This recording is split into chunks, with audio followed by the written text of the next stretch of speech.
નમસ્કાર મિત્રો, ભારત દેશમાં હિન્દુ શાસ્ત્રોક વિધિ અનુસાર કોઈ દંપતીના લગ્ન થયેલા હોય અને આ લગ્નના છૂટાછેડા જો વિદેશમાં કરવામાં આવેલા હોય તો આવા છૂટાછેડા માન્ય કાયદા મુજબ નથી રહેતા તેવો ગુજરાત હાઈકોર્ટ દ્વારા ખૂબ જ રસપ્રદ ચુકાદો તાજેતરમાં આપવામાં આવેલો છે।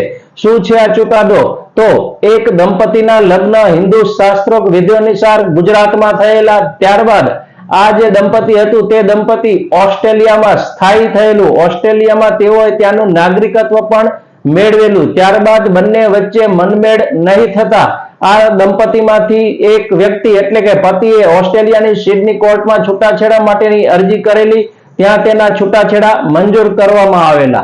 ત્યારબાદ પત્નીએ અહીં ગુજરાતમાં આવી અને ફેમિલી કોર્ટમાં આ છૂટાછેડાને પડકારતો કેસ એટલે કે અરજી કરેલી ફેમિલી કોર્ટે ત્યાંના જે છૂટાછેડા હતા તેને માન્ય રાખેલા। આથી નારાજ થઈ પત્નીએ હાઈકોર્ટ એટલે કે ગુજરાત હાઈકોર્ટમાં અપીલ કેસ કરેલો અને ગુજરાત હાઈકોર્ટે પોતાના ચુકાદામાં એવું અવલોકન કરેલું કે હિન્દુ શાસ્ત્રોક વિધિ અનુસાર ભારતમાં જ્યારે લગ્ન થયેલા હોય ત્યારે તેના છૂટાછેડા કોઈ પણ વિદેશી કોર્ટમાં કરવામાં આવેલા હોય તો તેને માન્ય ગણવામાં આવશે નહીં, એટલે કે કાયદા મુજબ આવા છૂટાછેડા માન્ય ગણાશે નહીં। આવો રસપ્રદ ચુકાદો ગુજરાત હાઈકોર્ટ દ્વારા તાજેતરમાં આપવામાં આવેલો છે।